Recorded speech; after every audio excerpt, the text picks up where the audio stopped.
And she says the most offensive thing to me that you can say to a person of color in the United States of America. She asks me, "Were you born in this country?" And I was immediately offended. I put my hands on my hips and I said, "Yeah, I was born in this country." She then goes on to ask me, "How old are you?" I said, 19 years old. She says, "Are you married?" I said, "No, ma'am." She says, "Do you have any kids?" I said, "No, ma'am." "And may I help you find something?" She then goes on to tell me something that changed my life forever. She says, "You look like you could be the next Miss USA." And I laughed at this woman hysterically. I said, "Lady, I don't know what you're talking about. I'm going into my sophomore year at Virginia State. I'm about to commission in 3 years, go on active duty, be a military officer." Somehow, this crazy woman convinced me to meet her at Starbucks the very next day. She brought this foot-tall stack of pageant books, and she goes on to convince me to compete in my very first pageant. I compete in my first pageant 3 months later, and I lose. I go back the second year, compete in my state pageant, and I lose. I go back the third year, compete in my state pageant, and I lose. Go back the fourth year, compete in my state pageant and lose. Go back the fifth year, compete in my state pageant and lose. But guess what happens the sixth year? I lose. I called her on the phone 6 years after our Target conversation, and I said, "You told me I could be the next Miss USA." And she says, "Deshauna, keep trying, keep trying, keep trying." In June of 2015, this amazing, kind of cuckoo woman passes away from leukemia. In December 2015, I win Miss District of Columbia, USA. In June 2016, I'm crowned the first soldier to win Miss USA. And last January in Manila, Philippines, I walked the Miss Universe stage and placed top 9 amongst 86 countries.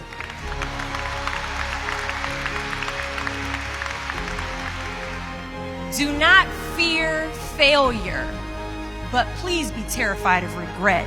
When you walk out this door into the real world, you will receive a lot of shut doors, a lot of turned down applications. You will hear way more no's than you hear yeses.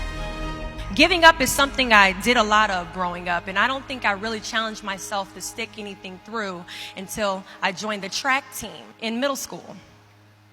I remember having to ask my mom after tryouts and making it to the team for my very first pair of track shoes. Now, at the time, she walks into our house and she has a bag that has a nice Nike check sign on it. So I get excited because I wasn't getting new shoes very often. I go to take the shoe box out the bag and I notice that it says a size 9 on it. Mind you, in the 7th grade, I was a size 5. I open the box and I slide my feet into the shoe and I look at my mother and I said, "These shoes are too big." She says, "I know I did that on purpose." I was like, "Why would you buy shoes that are too big on purpose, Mom?" And she says, "Because I know that you're going to grow into them." Coach has us line up on the starting line and he wants us to run a lap around the track. As we go to take off, I immediately fall to the ground, twist my ankle because the shoes are entirely too big. See, I couldn't run at the speed that I wanted to because I didn't fit the shoes I was wearing at the time. Now, many of us have goals we're trying to achieve, but the person we are right now is not the person that we need to be when we cross the finish line to our dreams. So we must walk and pace ourselves on this journey to our goals because we haven't grown enough in ourselves to fit the shoes that we need to achieve our aspirations.